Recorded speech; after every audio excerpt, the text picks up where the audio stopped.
Olá pessoal, vamos fazer mais uma aula hoje falando sobre os ciclostomatas, tá pessoal? Um grupo de agnata.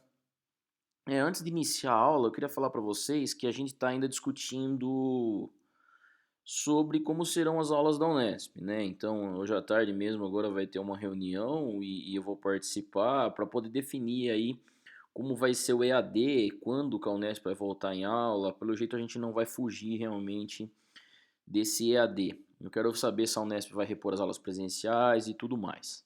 Tá, então pessoal, então por enquanto, alguns alunos já me mandaram mensagem perguntando como ia ser o EAD. Então, por enquanto, na verdade, nem eu, nem nós professores sabemos direito como será implementado. Tá? Então, assim, por enquanto estamos continuando com essa aula gravada, estou mandando para vocês aulas gravadas, continue respondendo os questionários, plano que a gente já tinha traçado.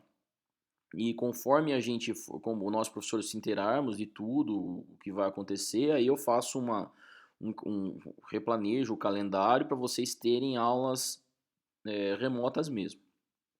Ok? Por enquanto vamos continuar com esse plano aí do, desse plano que a gente já havia traçado.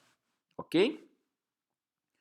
Bom pessoal, vamos falar então hoje sobre ciclostomata, tá? Os agnatas.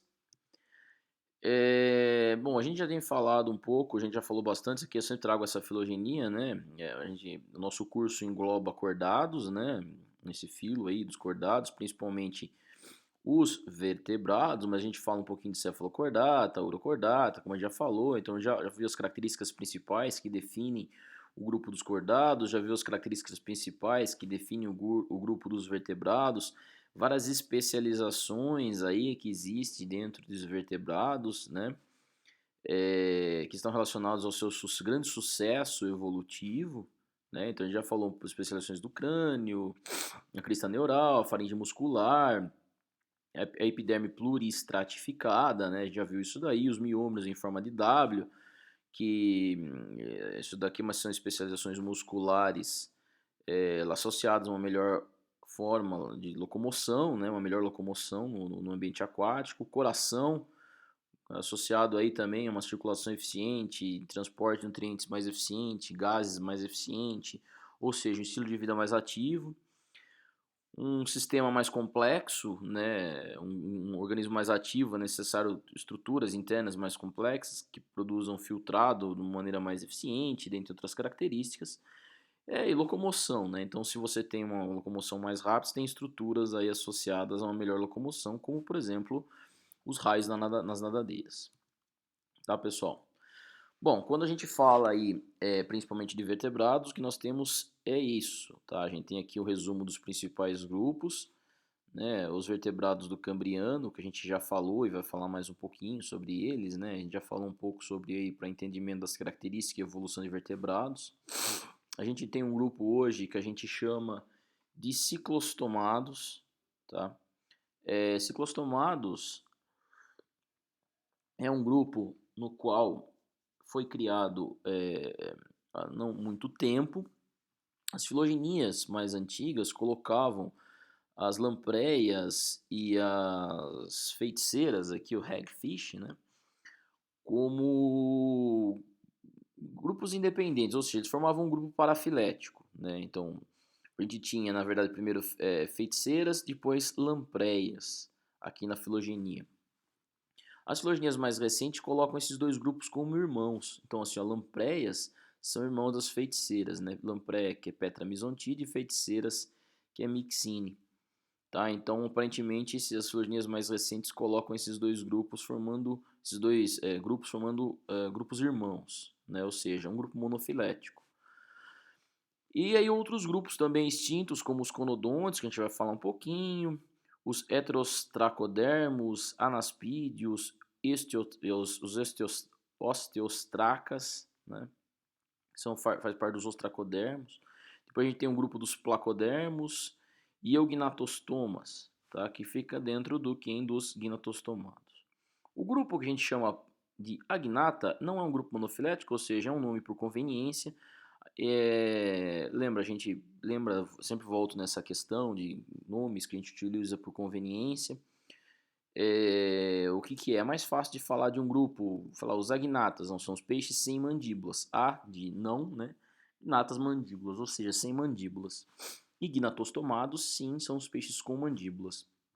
A ausência de caracteres não agrupa nada dentro da sistemática filogenética.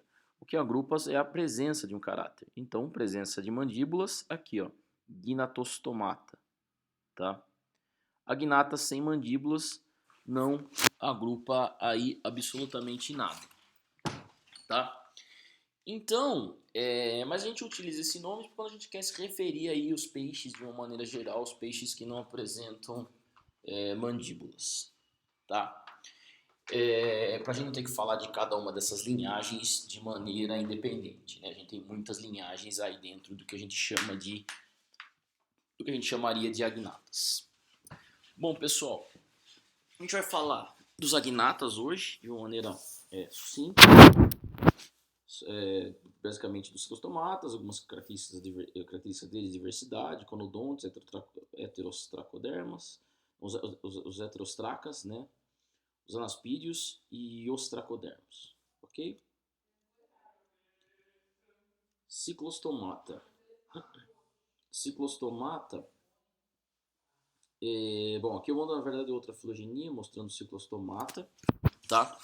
Dentro de ciclostomata, como eu já disse, existem dois grupos, os Myxine e Petra mesontide, tá? Que são os grupos que na verdade são viventes até hoje. Todos os ostracodermos, conodonta e alguns que a gente considera aqui basais para agnatas já foram extintos, tá? Por exemplo, alguns já foram extintos lá no Cambriano, ok? Então, o que existe hoje de agnatas, que são os peixes sem mandíbulas, são apenas dois pequenos grupos, comparado com toda a diversidade que a gente tem em gnatostomadas, né? São dois pequenos grupos aí, Myxiniformes ou Petramizontiformes, ou dependendo do nome aí, da hierarquia taxonômica, da nomenclatura aí, Myxine e Petramizontide, tá? E aqui a gente tem os gnatostomatos. Os gnatostomatos são agrupados pela presença de mandíbula. Aí a gente tem várias linhagens dentro desse grupo, incluindo os placodermos. Os placodermos são os peixes com placas ósseas no corpo, tá? Esse grupo também é um nome utilizado por conveniência, tá? Então dentro desse grupo aqui a gente tem várias linhagens que já foram extintas. A gente vai ver brevemente os placodermos. Mas a gente tem uma infinidade de formas viventes, né? O que a gente está acostumado a conhecer são os condrictes, peixes cartilaginosos, e os osteictes, peixes ósseos, tá? Condrictes são aqui Holocephali e Lasmobranchi, que são aqui as quimeras ainda de Holocephali e Lasmobranchis, são os tubarões e raias. Os osteictes, Actinopteride e Sarcopteride. Dentro de Sarcopteride está quem? Os tetrápodes. Dentro do tetrápodes está quem? Os organismos que colonizaram o ambiente terrestre, os animais que colonizaram o ambiente terrestre, na verdade os vertebrados que colonizaram o ambiente terrestre, dentre eles nós mesmos, seres humanos. Então nós somos um osteictes? Sim, nós somos um peixe ósseo, tá? Nós somos um peixe ósseo extremamente modificado, né? Então a gente é um sarcopteride? Sim, a gente está dentro de sarcopteride, nós somos um sarcopteride extremamente modificado. Tá? No fundo, nós somos um peixe extremamente modificado, que consegue caminhar sobre a terra. Ok? Dentro aí, então de agnatas, dentro dos agnatas, os dois grupos basais lá do Cambriano são aqui, ó, Milocumindia e Rhycoichthys, tá? Dois grupos aí bem antigos que foram extintos lá no Cambriano mesmo. Ok? Então aqui só para vocês entenderem a estrutura geral desse grupo, ó, Molocomindia, que é um nome, na verdade, ele é da Chenjiang fauna, né? Então, ou seja, é uma fauna, um depósito fóssil do Cambriano encontrado lá na China. Por isso que esse bicho tem esse nome aí, né? Nome derivado de nomes chineses, mandarim, né? Então, são organismos. Quem são então esses Molocomindia? Na verdade, são pequenos, poderíamos dizer aí, peixes, né, os ancestrais dos primeiros peixes, já com várias adaptações aí associadas ao que a gente conhece dentro dos vertebrados, né? Então seria um protovertebrado, alguma coisa que foi modificada e até se tornar os vertebrados que a gente conhece, viventes, né? Então aqui a gente encontra as principais características que foram modificadas dentro de vertebrados. A gente já olhou muito sobre isso, né? A gente já olhou muitas características que foram modificadas, os miômeros mesmo, que eram em forma de V, se tornaram em forma de W, dando uma complexidade maior de locomoção, as fendas faríngeas, que eram ciliadas, se tornam musculares, depois surge uma novidade evolutiva na boca, que é a mandíbula e outras coisas, né? Várias estruturas aí externas aí aos seus organismos, como as nadadeiras, né, que vão surgindo, nadadeira dorsal que surge também, e interna, né, que a gente já olhou bastante sobre isso. Então o que a gente encontra nesses organismos do, da fauna e do Cambriano é o que a gente vê é o início da evolução aí dos vertebrados. São organismos que têm características bem basais, bem plesiomórficas, seria a nomenclatura correta, para as características que a gente encontra aí dentro dos vertebrados, né?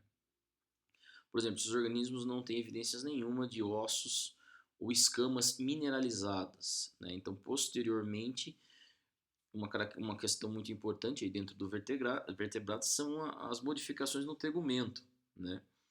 Então a gente tem aí o tegumento começa a se tornar mineralizado e acumula uma grande quantidade aí de minerais sobre a pele dele, surgindo as placas ósseas, entre outras características aí que vão surgindo. A gente tem modificações incríveis do tegumento dentro de vertebrados, até placas ósseas em peixes, até pena em aves.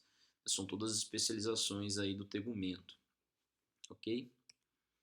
Bom, só para vocês terem uma ideia, esse vídeo aqui é muito interessante, tá? Meu som não está perfeito, mas a gente consegue ver aqui um pouco.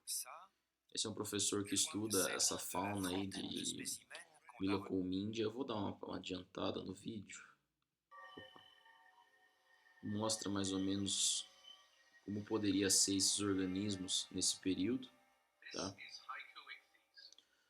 Aqui são esses organismos aí nadando aí no mar, lá no período cambriano. Nenhum tetrápodo ainda sonhava em andar pela Terra porque ele não existia, né? A partir desse organismo descendem os tetrápodas. Não só desse organismo, mas organismos parecidos com esses, né? É difícil esses organismos serem fossilizados porque são organismos de corpo mole, sem estrutura óssea, né? Então a gente encontra algumas coisas aí. Então basicamente esse é o organismo. É o mesmo vídeo, né? Ok? Então esses bichos aí presente no... Ah, não, pessoal, desculpa, eu passei o vídeo errado. Tá, aqui é o Hycoichthys, aqui é o Milocomindia. Então vamos olhar o Milocomindia, que fala sobre os trabalhos desse professor aqui. É. Tá, então são os dois organismos do qual foi encontrado evidências dos ancestrais de vertebrados. Então aqui o que a gente encontra no fóssil são esse padrão muscular aqui, ó. Você vê a definição do organismo e vários vezinhos aqui formando o que se poderia ser os miômeros, tá?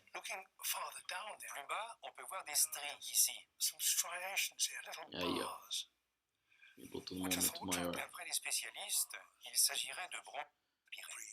Aí, aqui, ó. Aqui dá pra ver melhor essas listras que seriam definições dos miômeros aqui, a estrutura muscular do corpo desse organismo. Esse fóssil está perfeito, né? Bem preservado. Vocês podem procurar no YouTube com esse nome Milocoichthys, vocês vão encontrar esse vídeo aí, tá? Então, outro fóssil aqui do Milocoichthys. Aí mostra a estrutura locomotora dele. Então, a gente tem a notocorda e a musculatura ao redor. Então, eles nadavam dessa forma. Okay.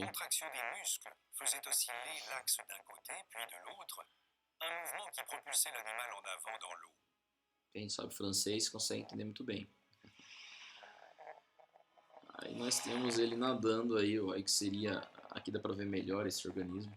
Então ele não tem mandíbula, você vê aí a nadadeira caudal junto com a dorsal, praticamente não tem uma dorsal separada ainda, mas é uma coisa só, né, a nadadeira ao longo do corpo. Você tem olhos grandes desses organismos e eles se locomovendo aí nos mares do Cambriano. Ok, pessoal, aqui é interessante. Então essa filogenia é muito legal. A gente tem Milocoides, Milocomindia e o outro bicho lá. E a partir dele surgem todos os outros, né, são os ancestrais de todos os vertebrados. Os peixes, todos os peixes que a gente conhece hoje, os anfíbios, os répteis, né,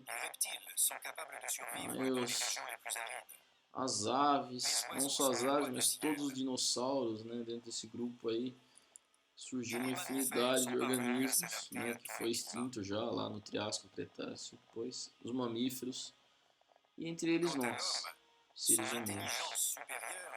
Então esses aí são os ancestrais de todos esses, desse grupo extremamente diverso.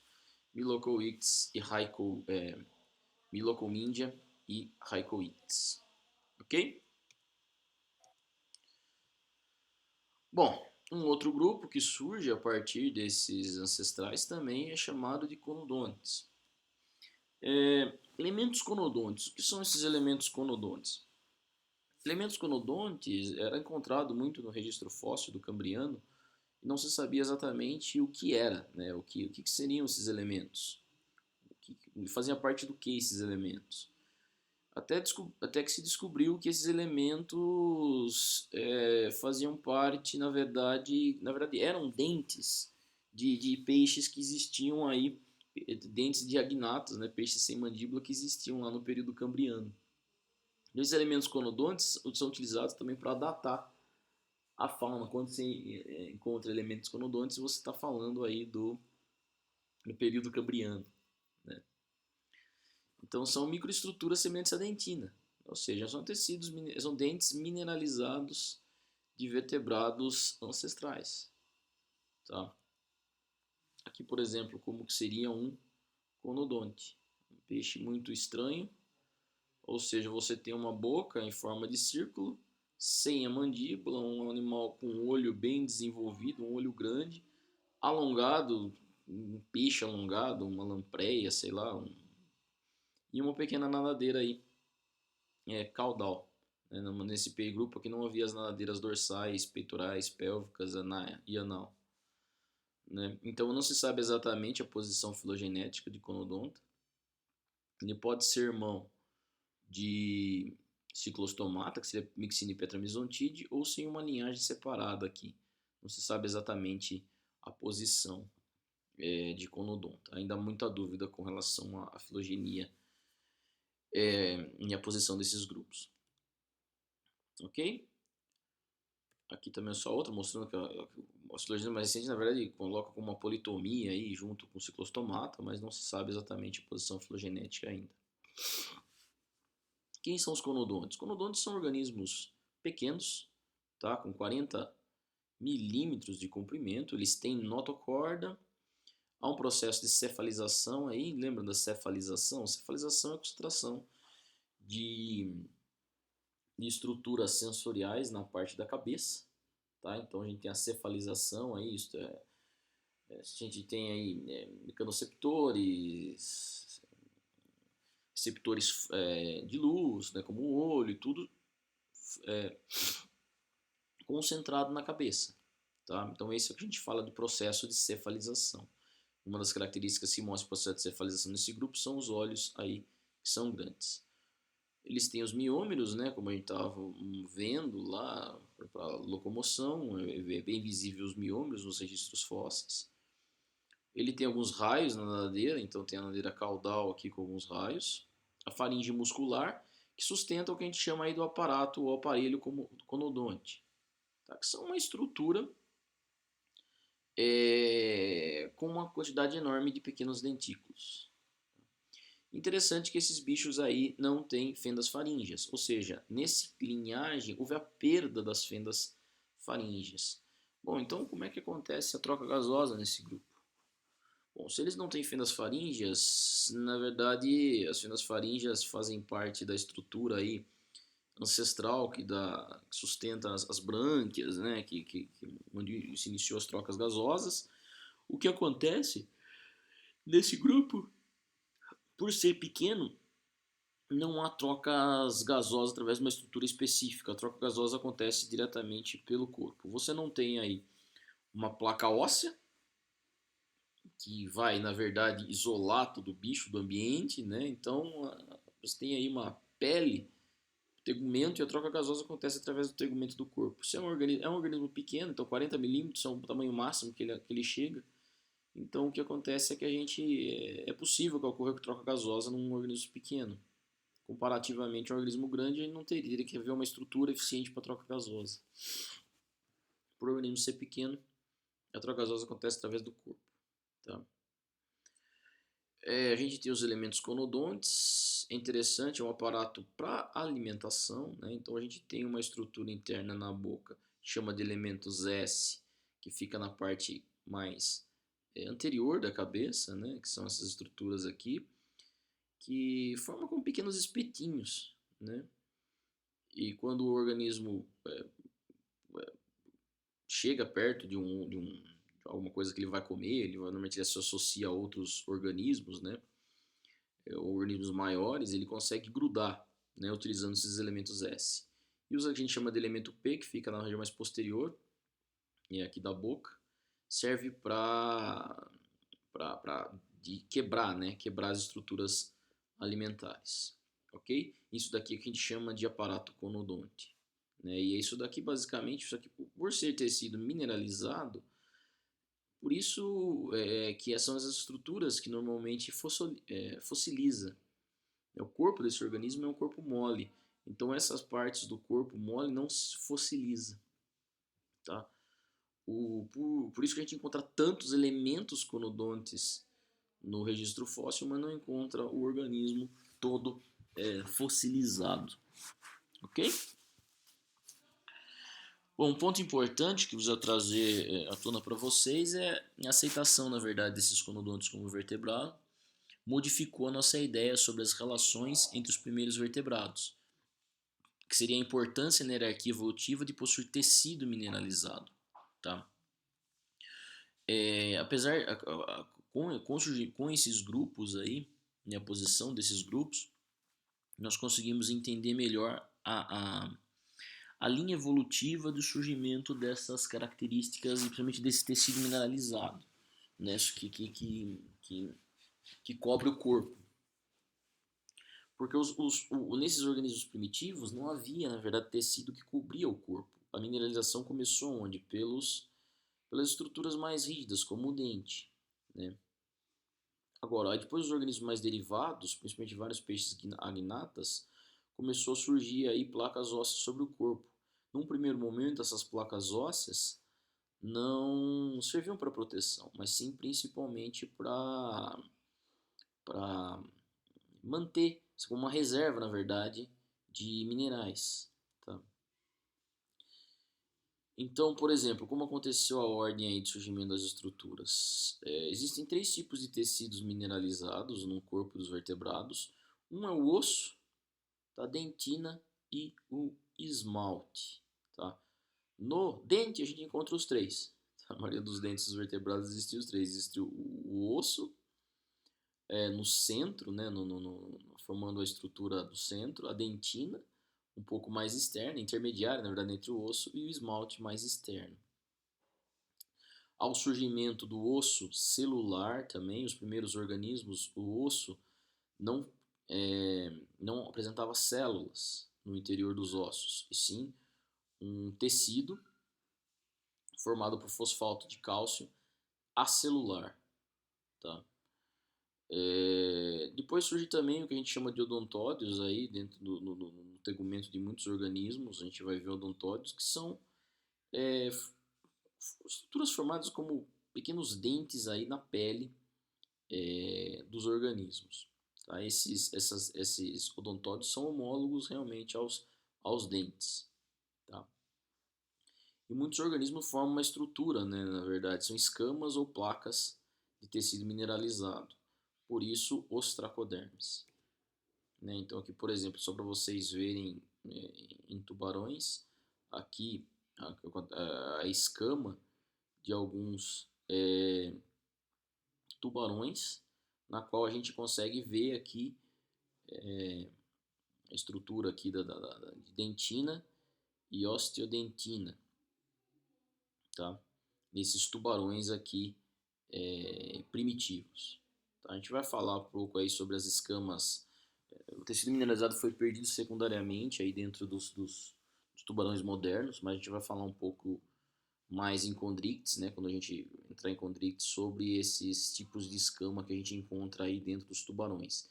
Ela forma aí uma estrutura muito bem hidrodinâmica e auxilia até na natação. Não só por ser hidrodinâmica, mas tem uma outra característica aí, como a disposição dessas escamas, que auxilia na natação. Mas isso é na próxima aula, na aula do chondrites. Bom, na sequência aqui, o que a gente tem de surgimento? Bom, se a gente tem, na verdade, um vertebrado, os basais aqui do Cambriano, a Lampreia e Myxine, seria as lampreias e as feiticeiras formando o grupo irmão e conodontes aqui relacionado. Então aqui a gente tem aqui osso no corpo? Não. Conodonte tem osso sobre o corpo? Não. Tá? Então o osso dérmico surge aqui. Tá? Então são organismos aqui completamente cartilaginosos. Né? Então você tem aí algumas estruturas mineralizadas só na região do quê? Da boca, formando o que a gente chama de dente. Ok? A gente tem dentina, esmalte e até uma estrutura óssea aí, mas apenas na boca. As placas ósseas dérmicas surgem aqui, tá? Surgem antes de os tracodermos. Bom, mas aqui então a gente tem dentro dos tracodermos, a gente pode dividir os tracodermos em dois. A gente tem heterostracas e anaspídeos. Osteostracas, que é dentro dessa linhagem ancestral de osteostracas, mais todos os outros gnatostomadas, surge o osso pericondral, que é o osso que na verdade tem células em seu interior, tá? Então os ossos, as placas ósseas que cobrem os heterostracas e os anaspídeos não têm células, ok? Células ósseas. Já aqui nos osteostracas tem células ósseas, ok? Depois a perda aqui mais para frente, né, da estrutura óssea, bem nessa posição, no ancestral de chondrites mais osteíctes. Tá? Então chondrites não tem placas ósseas, a gente só está coberto por cartilagem. E surge dentro, depois de na linhagem que dá origem a osteíctes, surge o osso endocondral. O que é o osso endocondral, pessoal? O osso endocondral é o osso que substitui a cartilagem durante o desenvolvimento. Então, é interessante, né? A gente tem a perda da estrutura óssea aqui, mantém aqui no ancestral apenas a cartilagem sobre o corpo e surge aqui um outro tipo de osso, né? O osso vem primeiro a cartilagem durante o desenvolvimento, surge primeiro a cartilagem, depois essa cartilagem começa a ser mineralizada e surge aí o osso que a gente chama de osso endocondral, que é o osso que substitui a cartilagem durante o próprio desenvolvimento. Ok? Tranquilo, pessoal? Então essa aqui é a linhagem de surgimento dessas placas ósseas. Os ostracodermos têm essas placas ósseas. Os placodermos, são peixes realmente que têm uma estrutura bem pesada sobre o corpo, né? Tem umas placas ósseas deles são extremamente grandes. Tá? Num primeiro momento, essas estruturas ósseas no corpo surgem para a hipótese, né, mais aceita é que ela surge para acúmulo, né, na verdade, de minerais, mas depois ela acaba concedendo proteção aos organismos contra a predação, e os placodermos levam isso ao extremo, né, surgindo então estruturas aí extremamente pesadas. Só que qual que é a pressão de seleção aqui? Na verdade é uma pressão de seleção contra a outra. Ao mesmo tempo que torna os placodermos protegidos, né, uma placa óssea grossa torna os placodermos protegidos, diminui a sua capacidade locomotora, porque você tem que carregar aí uma estrutura extremamente pesada para conseguir se locomover. Então surgem inovações aí dentro, principalmente de condríticos, mas principalmente dentro de osteítes, são estruturas que dão rigidez, acumulam minerais, mas são mais leves. Aí a gente tem então o surgimento das escamas, tem vários tipos de escamas aí dentro de osteítes. Tá? Então esses peixes têm proteção e conseguem se locomover mais rápido. Então aqui a gente tem um sucesso evolutivo bem mais intenso dentro de osteítes. E mesmo a competição dos placodermos com os osteítes fizeram com que os placodermos fossem levados à extinção. Isso é uma das hipóteses também. Outras questões podem ter contribuído para a extinção das linhagens dos placodermos. Mas você tem aqui uma competição entre outras inovações que surgem dentro de osteítes contra as que existem aqui dentro de placodermos. O placodermos é levado à extinção, né, porque essas escamas trazem uma grande vantagem. Protege e, ao mesmo tempo, não é pesado. Esses peixes conseguem se locomover rapidamente. Os placodermos têm proteção, mas não conseguem se locomover rapidamente. Tá? É isso. Então, qual que é a vantagem seletiva de uma maneira geral de tecido mineralizado? Primeiro, armazenar, na verdade, minerais. Secundariamente, proteção. E assim, se você armazena minerais, você consegue regular os minerais do corpo. Tá? Entre eles, aqui, regulação de fósforo. Uma característica aqui desses tecidos. E entre outras questões aí associadas ao metabolismo. Ok, pessoal? Importante aí para acúmulo um acúmulo aí de minerais. Tranquilo, pessoal? Vamos olhar então aí dentro da linhagem de ciclostomata, depois vamos olhar algumas linhagens de os tracodermos, rapidamente, olhando para eles e a diversidade deles, né? Então, o que a gente tem aqui dentro de ciclostomata? A gente tem Myxine e Petramizontine. Aqui a gente tem um peixe. Isso aqui é um peixe, por incrível que pareça, chamado de Two-Leaf Monster, que é um ciclostomata extinto do Carbonífero. Tá? Isso daqui é um peixe da linhagem dentro de ciclostomata, né? Interessantíssimo. Que é essas duas linhagens aqui, Myxine e Petramizontide. São peixes sem mandíbulas, sem ductos reprodutivos, se não tem o ducto arquinéfrico. A fecundação acontece externa, tá? Eles têm filamentos branquiais internos e o registro fóssil dele é um pouco esparso. O que significa isso? Eles são difíceis de serem fossilizados, nesses organismos. Por quê? Porque são organismos de corpo mole, não tem estrutura óssea, tecido mineralizado. Então, o que fossiliza de maneira mais fácil é o tecido mineralizado, os ossos, né? A dentina, o esmalte, mas as partes moles são mais difíceis de serem fossilizadas. Existem alguns tipos de fossilização específicas, né, que permitem fossilização aí de estruturas moles, mas na grande maioria dos processos de fossilização as partes moles não são preservadas, tá? Por isso os registros são esparsos. Ele tem uma língua aí de cartilagem, né? Esses bichos, ciclostomata, uma língua de cartilagem com algumas estruturas ósseas aí, tá? Então assim, aqui é a língua desses bichos, a língua de cartilagem e essas línguas de cartilagem têm estruturas ósseas associadas, formando aqueles dentículos, né? Não óssea, mas assim, existem dentes, né? E dentes têm estrutura normalmente óssea, tem esmalte e dentina, então vários tecidos, os três tecidos mineralizados, principais dos vertebrados.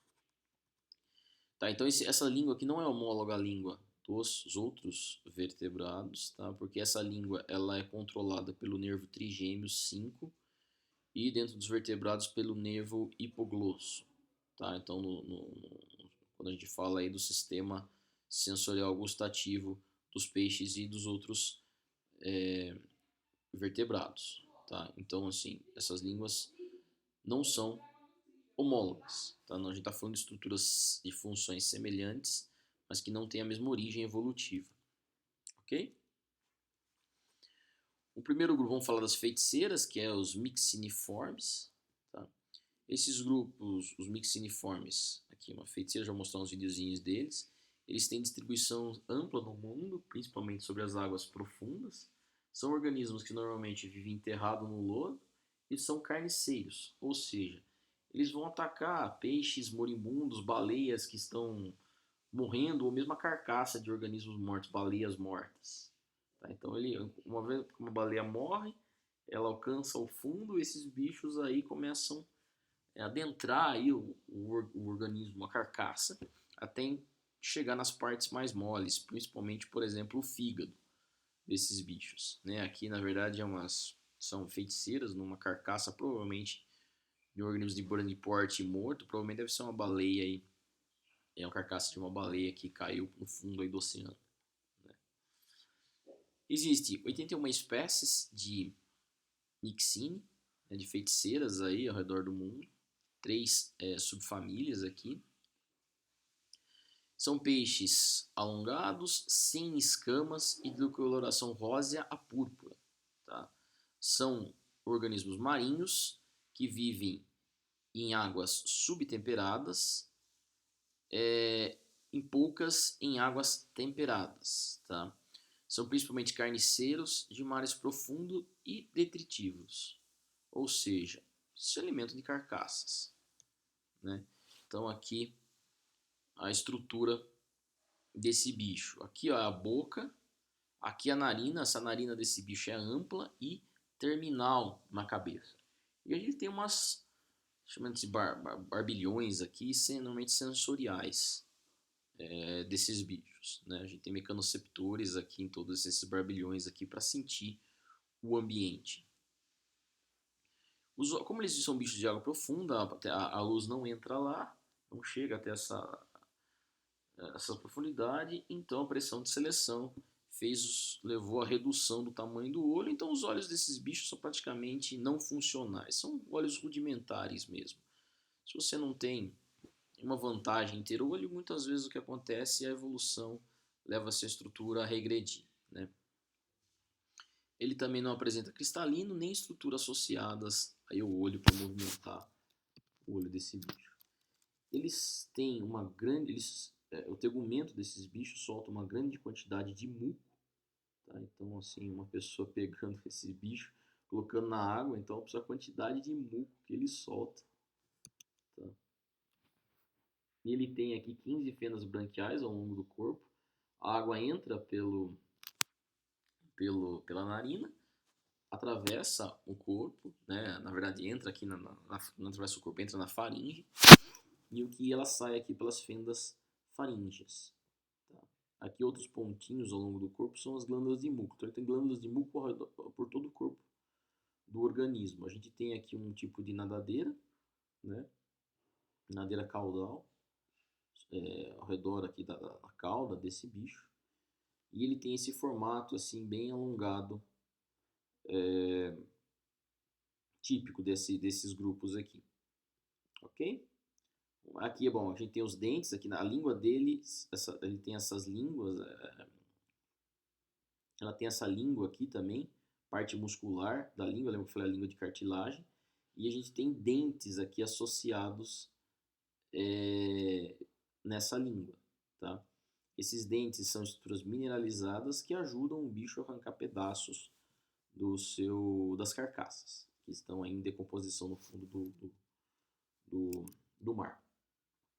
Outras características importantes, eles têm notocorda, não têm vestígios de vértebra, ou seja, eles não têm vértebras, esses bichos, apesar de serem incluídos dentro dos vertebrados, possivelmente eles perderam essas estruturas secundariamente.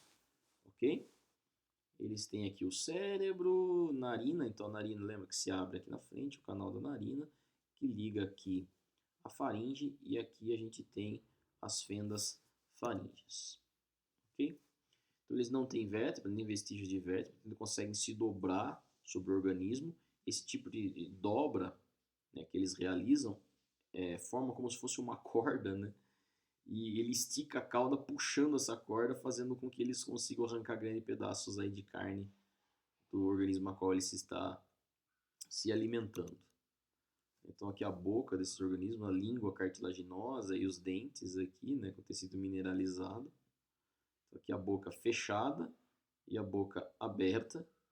E aqui, ó, a narina desse bicho. Aqui mostrando só um gifzinho. Boca projetada.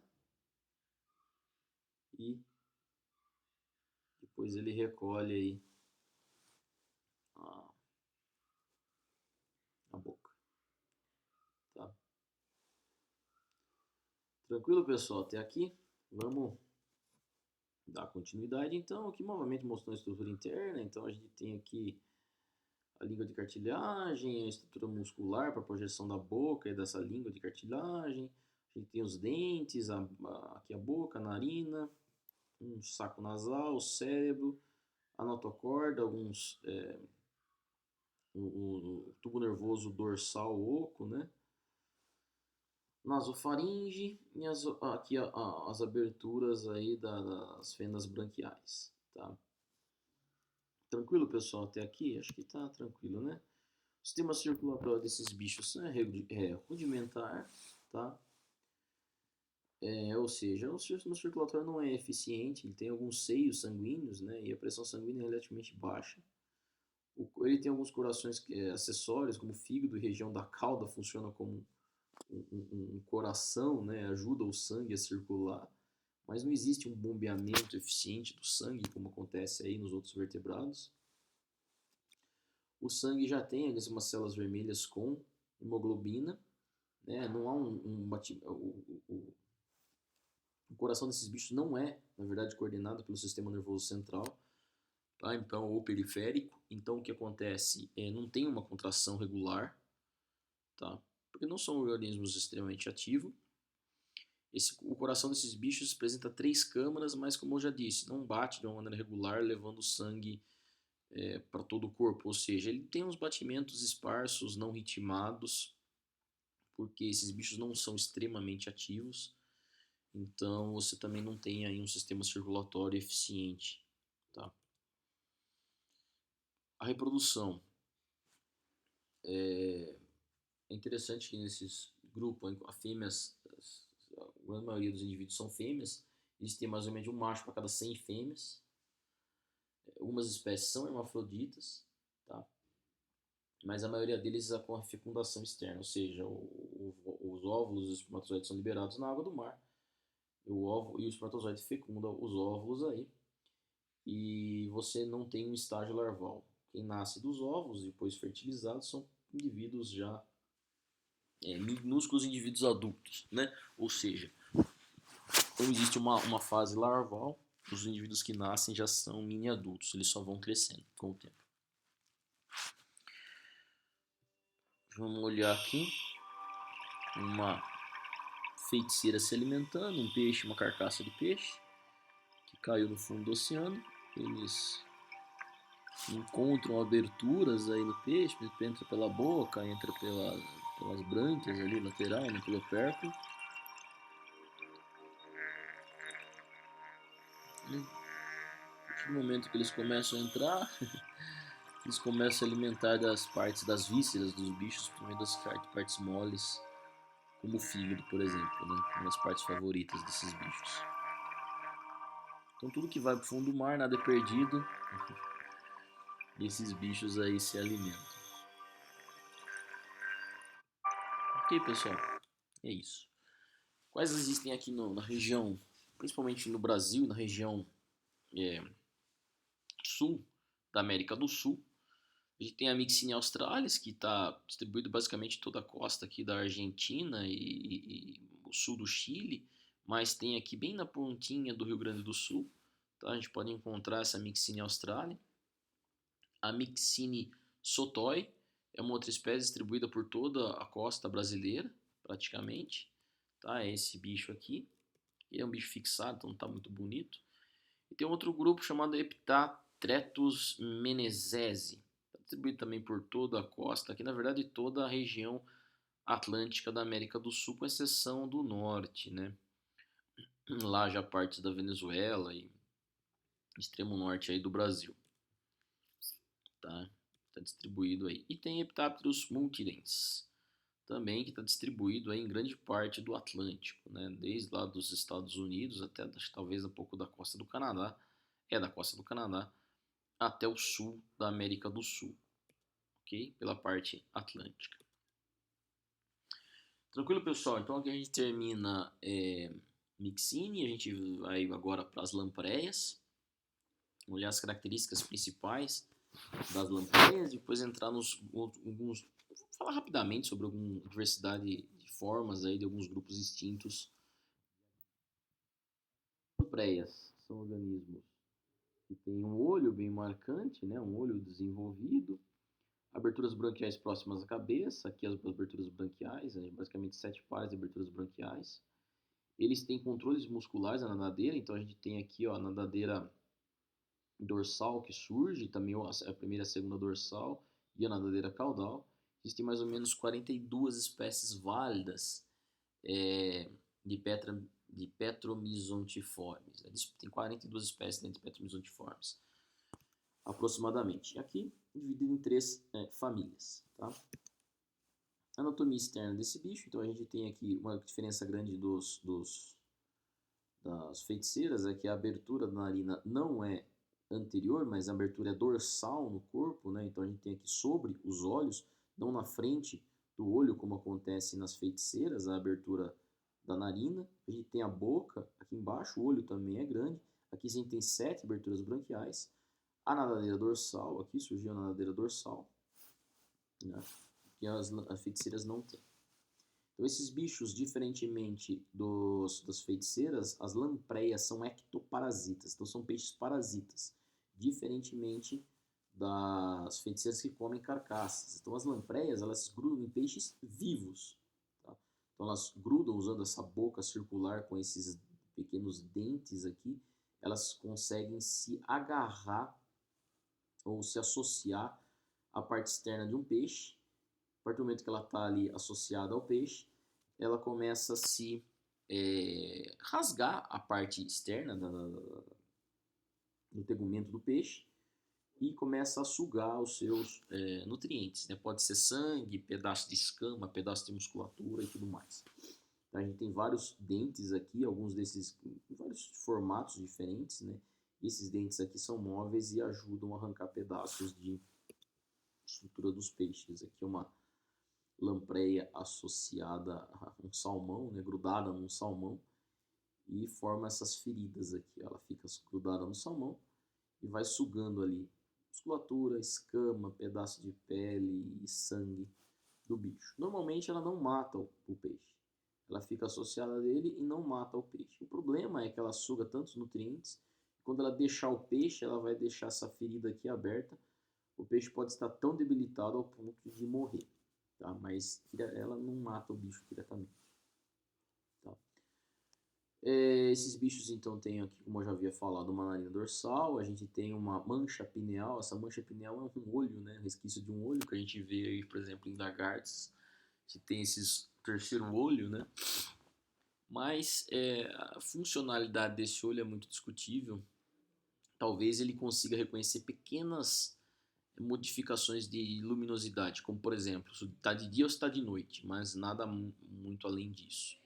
Tá? Então são bichos também sem maxilas, a gente tem essa boca com dentes, né, que serve para arrancar pedaços aí dos organismos. A gente tem o tubo neural dorsal, a notocorda também nesses bichos, eles têm aí vértebras, tá? Estruturas aí semelhantes a vértebras. Na verdade são as próprias vértebras, né?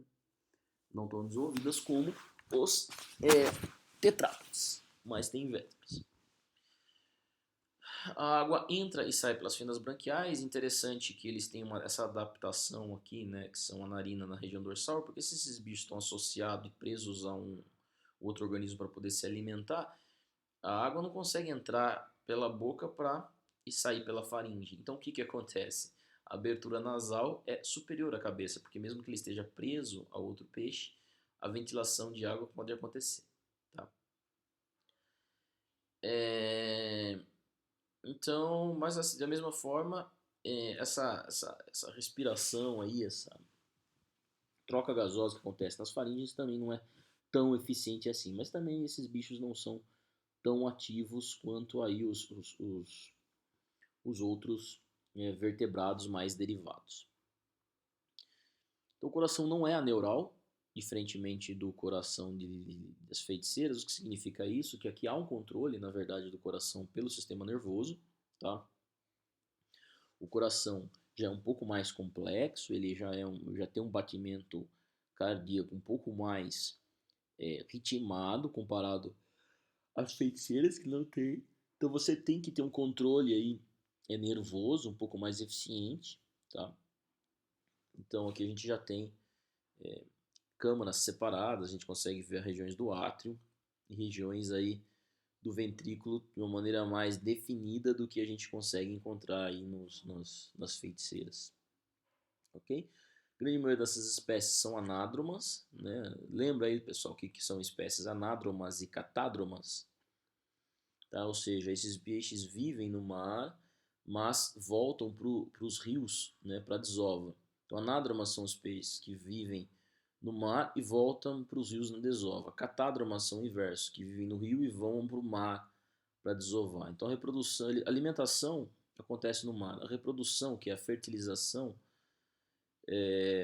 de algumas espécies, acontece aí no mar. E eles sobem os rios para desova. Aí eles desovam, normalmente desovam e morrem. Aí os filhotes que nascem migram, as larvas chamadas amocete, lembra aquela larva que a gente olhou, que é muito parecida com o vertebrado basal? A gente acredita que a larva de amocete é muito parecida. Seriam os vertebrados, os primeiros vertebrados, elas migram de volta para o mar onde se alimentam. Ok? A larva da lampreia, como eu já havia falado, a amocete, elas são filtradores, tem a estrutura lá, como a gente já olhou, o endóstilo, né? Passam anos enterrados nos rios e sofrem metamorfose para ir para os mares. Então a gente tem um estágio larval aí dentro das lampreias. Vamos olhar aqui alguns. Vai olhar uma lampreia associada a um peixe. Aqui alguns pescadores pescaram um peixe e tinha uma lampreia lá presa, sugando os seus nutrientes, né? Aqui também vocês podem olhar esses vídeos no YouTube, se tiverem curiosidade. Aqui está uma lampreia. É assim que esses organismos são vivos, né? Nada como um videozinho aí pra gente olhar. Tranquilo, pessoal? Quando não estão se alimentando, eles ficam próximos ali do fundo do oceano, né? Associados ao sedimento. As larvas, ó, estavam enterradas, as larvas vivem enterradas, tá? Aí saiu debaixo da terra. Aí, as fendas branquiais. Oh, desculpa. Não são fendas branquiais. Aqui é a boca dela. Esse dente aqui ajuda a rasgar, né? Parte da... raspar, na verdade, né? O bicho que ele está preso, né? Parasitando.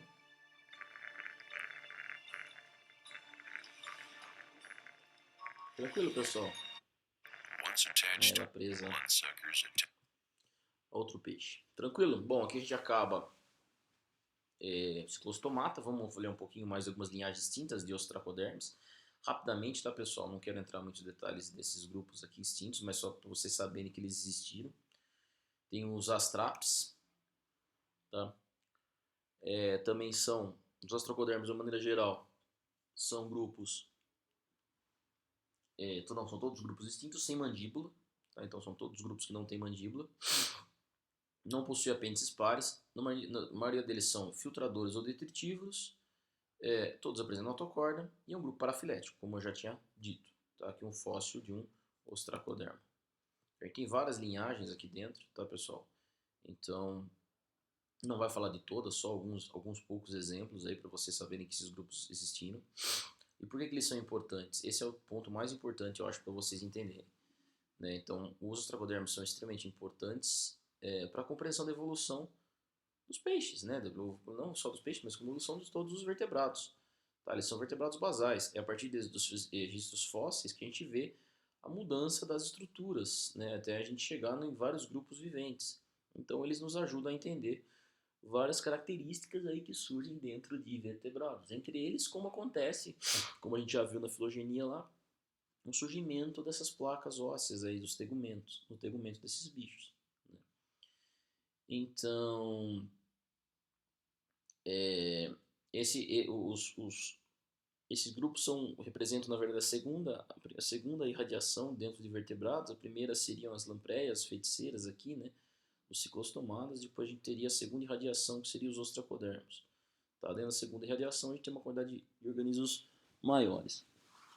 Bom, vamos olhar ao longo dos milhões de anos do Paleozoico, Mesozoico e Cenozoico. Lembra lá, Paleozoico, a gente tem o Cambriano, Ordoviciano, Siluriano, Devoniano, Carbonífero, Permiano. Mesozoico, Triássico, Jurássico, Cretáceo. Cenozoico, Paleogeno, Neogeno, né? Então a gente tem aqui, lá no Cambriano, no início da Era Paleozoica, a gente tinha basicamente os conodontes. Depois outros grupos foram surgindo, tá? No final, na verdade, do Ordoviciano também. No Siluriano surgem vários outros grupos, principalmente os ostracodermos, um outro grupo aqui, os acantódeos, que a gente vai ver depois, né, mais para frente. Os condrictes, tá? Surgem aqui também. E os placodermos. Então, vários desses grupos aqui que a gente conhece surge na verdade, até os osteíctes surgem aqui no final do Siluriano. No Devoniano, todos eles estão coexistindo. Quase todos esses grupos aqui, na verdade, todos esses grupos coexistem aqui dentro do Devoniano. Por isso que o Devoniano é conhecido como a Era dos Peixes. Tá? Depois da competição entre eles, várias novidades evolutivas vão surgindo, né? E outras mudanças ambientais associadas a várias características, várias coisas. Muitos desses grupos vão sendo, a diversidade desses grupos vai diminuindo, tá? Até quem irradia e está presente em maior quantidade hoje? Os osteítes, tá? Então, no final do Permiano, no final da era Paleozoica, existe basicamente alguns conodontes, existe alguns condrictes e existe os osteítes, tá? Esses grupos não são muito diversos. São poucos gêneros que existem aqui nesse período. E a partir daí, então, quem começa a sofrer diversificação são os condrictes osteítes. Os conodontes são completamente extintos no final do Triássico, tá? E de quem irradia muito rapidamente no final aí da era Mesozoica, início do Cenozoico, são basicamente os condrictes e os osteítes. Tá? Basicamente os osteítes que explodem em termos de número de espécies. Ok, pessoal? Então, alguma desses espécies, aqui no Devoniano e no Siluriano, muitas dessas espécies, que é Siluriano e Devoniano, todos esses grupos praticamente coexistem, tá?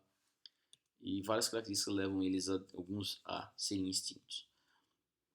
Os astraps foram um dos primeiros grupos aqui, ó, dentro de aqui a Astrapsida, tá? Uma das primeiras linhagens aqui dos ostracodermos, que então começa a surgir os tecidos, o tegumento mineralizado, as placas ósseas dentro dos astraps, mas eles não são completamente cobertos, as placas ósseas, parte da cabeça não tem essas placas ainda, ok? Um outro grupo aí dentro aqui são os Pteráspida, tá? Esse outro grupo também não é completamente coberto. Pteráspida aqui, vários fotinhos desses pteráspidas, como eles pareciam, né? A forma deles eram basicamente essa. São organismos de 10 a 2 centímetros, de 10 centímetros a 2 metros de comprimento, então alguns peixes relativamente grandes, né? Eles apresentam peças ósseas articuladas anteriormente, então a gente tem essas partes ósseas grandes na região aqui anterior do corpo. Tá? Eles não têm, lembrando aqui, eles não têm células no tecido ósseo, então lembrando vocês que o tecido ósseo celular surge posteriormente. Eles não têm nadeiras pares, tá? Eles têm dois bulbos olfatórios, que seriam as aberturas nasais aqui no interior da cabeça, e lobos ventrais aumentados. O tipo de nadadeira deles seria hipocerca, ou seja, a parte ventral da nadadeira ela é mais desenvolvida que a parte dorsal da nadadeira. Isso é o tipo de nadadeira chamado hipocerca. Ok? Um outro grupo aqui fora já dessa primeira linhagem é o anaspida. Tá? A anaspida também faz parte dos ostracodermes, aqui a linhagem anaspida. São organismos de cerca de 15 centímetros de comprimento. São organismos que conseguiram colonizar o ambiente de água doce, tá? Então eles vivem basicamente em água doce. Eles apresentam uma única abertura nasal anterior, apresentam umas fileiras de escamas estreitas, tá? Então a gente tem várias escaminhas, fileirinhas de escamas estreitas ao longo do corpo, essa é uma característica desse grupo. Eles também têm tecido acelular, tecido ósseo acelular, tá? E a cabeça coberta por pequenas escamas. Então, assim, a gente não tem estruturas tão grandes como esses, na região anterior, formam placas grandes como os pteráspidas, tá? Então, os anáspidas, eles são placas ósseas menores formando pequenas séries ao longo do corpo, mas com o mesmo tipo de osso acelular, ok? Nadadeira caudal também do tipo hipocerca, nadadeira caudal hipocerca, lobo ventral mais desenvolvido que o lobo dorsal da nadadeira, tá? A gente tem o telodonte, outro grupo aqui também de ostracoderma. Tá acabando, tá, pessoal? Aqui é o telodonte, são peixes de 10 a 20 centímetros de comprimento. Eles são achatados anteriormente e comprimidos posteriormente, tá? Alguns são fusiformes, nadadeira caudal hipocerca, da mesma maneira. Interessante que os olhos são mais laterais, então eles ficam na região lateral do corpo. Mesma coisa, boca sem maxila e escamas com uma cavidade pulpar. Então a gente tem formação de pequenas escamas ósseas aqui, tá, ao longo do corpo desse bicho. E já tem uma estrutura um pouco mais complexa, que tem essa cavidade pulpar viva das escamas.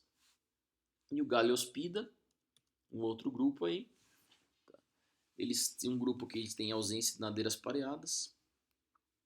As fendas são em forma de feijão na superfície dorsal da carapaça. Então a gente tem as fendas faríngeas aqui na superfície dorsal da carapaça, tá? Em formatos de feijão, são achatados dorso-ventralmente, os Galeospida.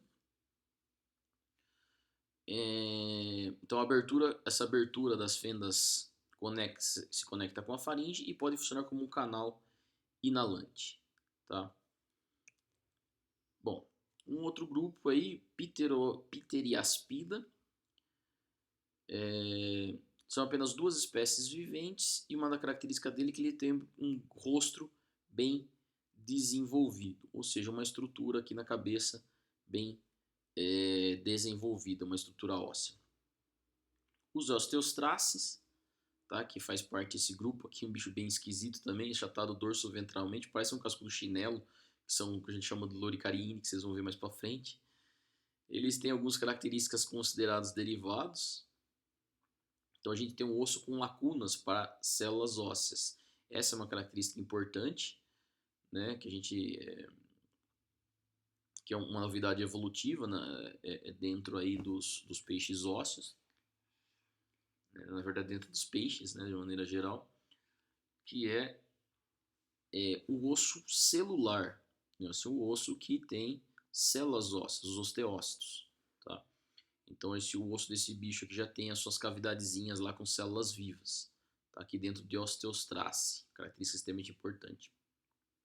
Uma outra característica importante são as nadadeiras peitorais pares, ou seja, o surgimento de nadadeiras pares.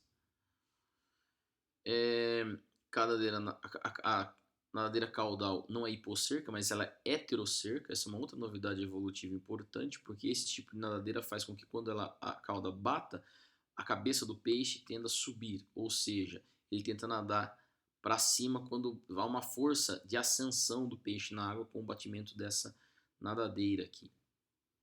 Tá? E eles também são sem mandíbulas. A mandíbula vai surgir dentro de mais para frente, aí, que a gente fala dos placodermos.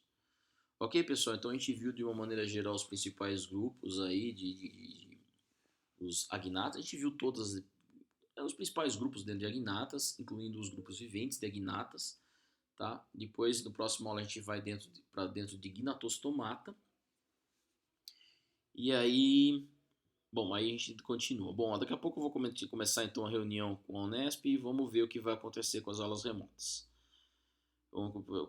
Aí eu falo com vocês pelo WhatsApp ou por aqui mesmo, mandando as apresentações e a gente acerta o resto. Ok, pessoal? Um abraço e tudo de bom para todos.